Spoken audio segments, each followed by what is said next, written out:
Next up, Miss Katarina Kjell from Ablemind. If you will join us to tell us a little bit more about how we can be well in the workplace and some of the tools that we can design to do so. And I'll hand it over to you. Thank you. Here you are. Thank you so much. I'm so happy to be here. So my name is Katarina Kjell. I'm the chief psychologist and one of the co-founders for Ablemind. Happy to be here. So yes, I'm here to talk about the workplace, but where I'm from, as a clinical psychologist, I kind of come from the healthcare and the healthcare atmosphere or sphere. And I'm going to tell you how we can use like insights from and apply AI technology that adds value in the healthcare sector, but also in the workplace. I'm going to show you that how. So we're Ablemind. We add data-driven insight using AI techniques within the healthcare sector. We do that by evaluating and help with the assessment of the patients that seek healthcare. And we help the healthcare providers with the diagnostic assessment, but also understand what happens. What's the quality? What's the effect of the treatment? What's the value that we bring to those patients? And by doing that, they have like a good chance to thrive, to feel better during the path of their like clinical journey. And we do this because we want to be part of reducing mental illness in the world. We want to help to add well-being. So that's one way to put it. And we also want to save the resources for the healthcare practices by the personnel, but also the financial resources. Okay.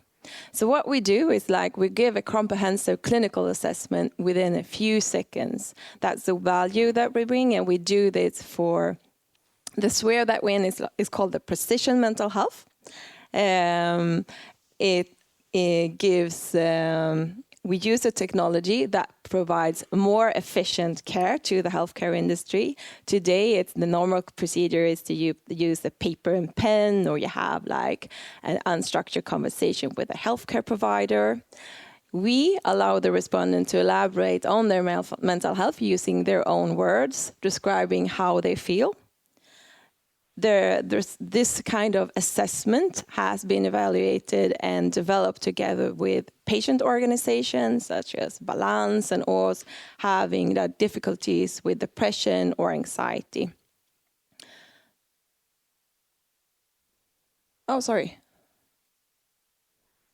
Yeah. Our technology combines natural language processing and machine learning. We have validated, of course. So maybe I forgot to mention that Ablemind is the result of research from the Lund University. We come from the psychology department.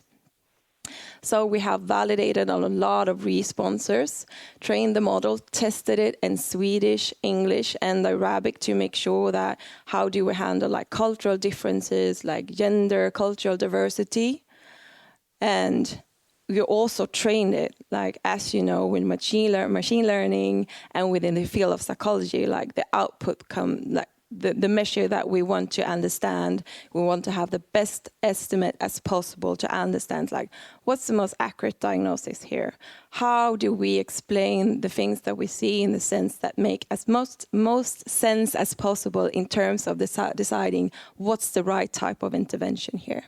And that's something called that best estimate. It's also called the lead procedure, where senior psychologists gather a lot of data over a time, follow like a huge data set of a lot of patients and make the assessment, kind of having the upside of seeing what happens like over a year of a patient is something that you don't do in a clinical practice, because you set the diagnosis in the first assessment and you kind of hope that's right, and you elaborate on the treatment interventions going from there. Oh. So in the healthcare, we help the clinician giving the right diagnosis and make sure that we don't have the treatment dropouts, which we normally do when we don't give the right diagnosis from the starting point. We help them make sure that the treatment progression is like going in the right direction. But as I said in the beginning, we give the organization the kind of data-driven insight which they don't have had before. So they can see what happens in my organization, what kind of treatment do we kind of, could we be like particularly proud of that we deliver here, and where do we need to put the small resources that we have in order to improve the value that we give. So kind of a chance to understand what's going on and lifting the good examples.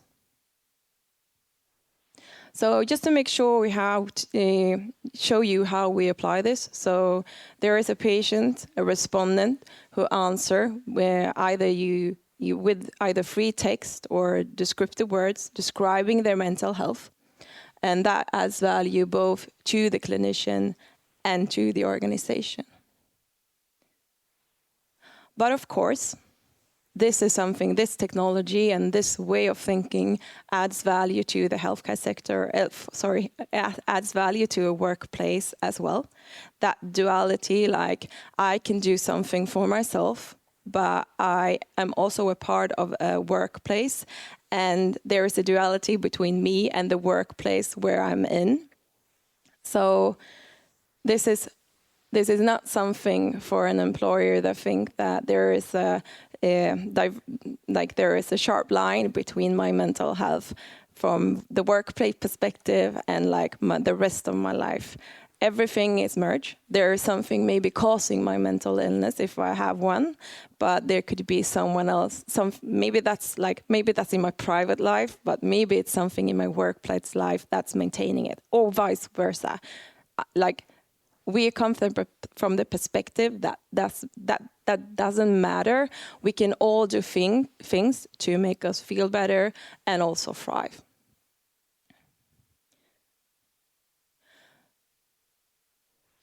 So in the workplace, we let the people do like 10 minutes assessment describing their mental health.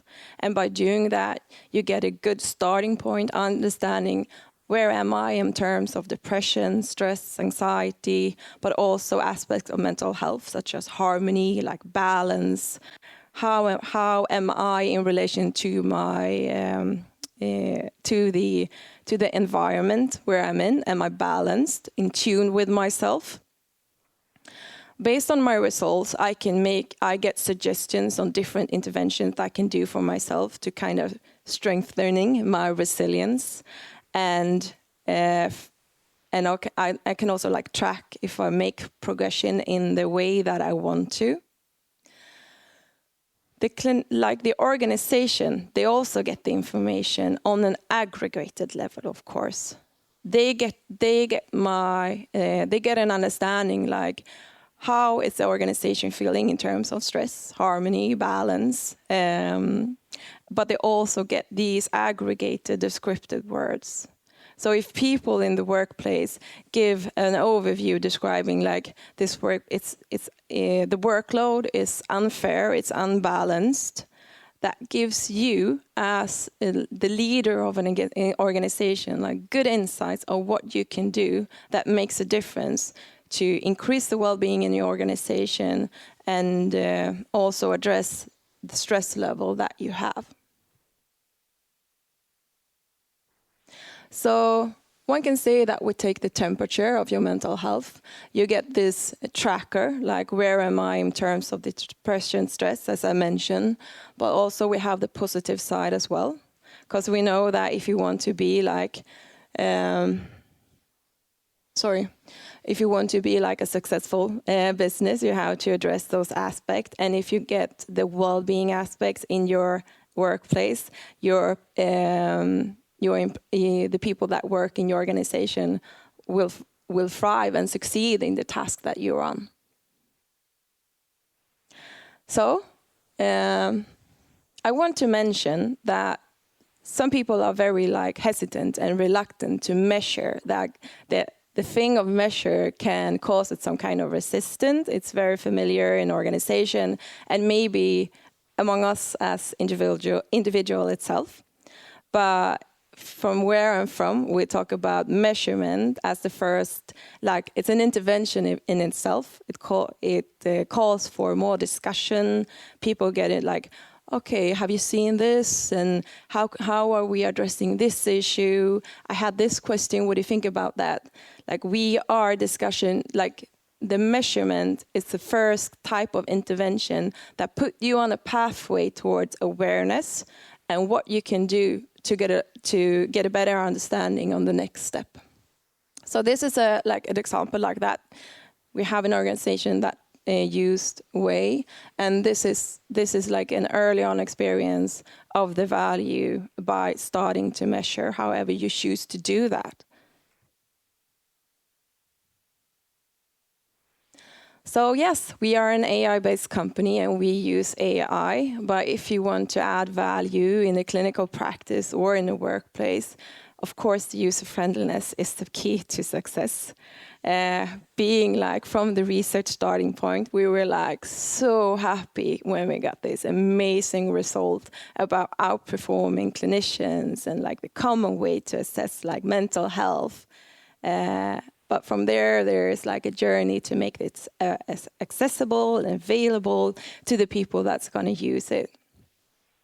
And the user friendliness is something, it has to be so easy. I cannot emphasize that more, especially if you want to change industries. I'm sure you're aware. So we have been working with the smooth user experience, and we still do. This is something that we learn from every day. How can we put the user through the smoothest journey as possible? Needs to be friendly, and also we need to work with the explainability of the AI, both like in terms of the like the system, the high level, global level, like. What is this good for? What data is being used? What can the system do? And also maybe equally important is what can't it do? Like we don't replace like the assessment of a clinician, thing like that, but we do add value along the way. All right. On a local level, what factor makes sense? Like, why do you think I have this problem? What are the most significant features that stand out in my answer? And maybe that makes me more cautious. Okay, maybe is this the way I conceptualize my mental health? How do I go from there? What step should I take? How confident is the system? So these are different examples of how we have been working to provide the explainability and add that value. So as we do have this group of mental illness as our group, we need to be very sure that with the transparency aspect, but also not to cause too much of a mental overload in too many aspects and factors that needs to address, and giving them a sense of clarity of what is this about without the cognitive overload of too much information, and that's a sweet spot, I would say. And also, how are my results being used? That goes for, of course, the healthcare, when we're in healthcare, but also in the workplace setting. So the workplace setting is important because we have the chance to kind of overbuild a gap of the mental illness problem. So we started off in the research, we started off in the healthcare industry because that was the most obvious way to make a change and make a significant impact of reducing the mental illness. But along the way, it was kind of obvious when we saw that from the time you go to see your primary care unit, you have like a 50, 60 days before you actually meet the clinician and you can start the treatment. So from this point in time, you have to wait kind of long time before you see the clinician. And many people wait too long before they go to the primary care unit in the first place.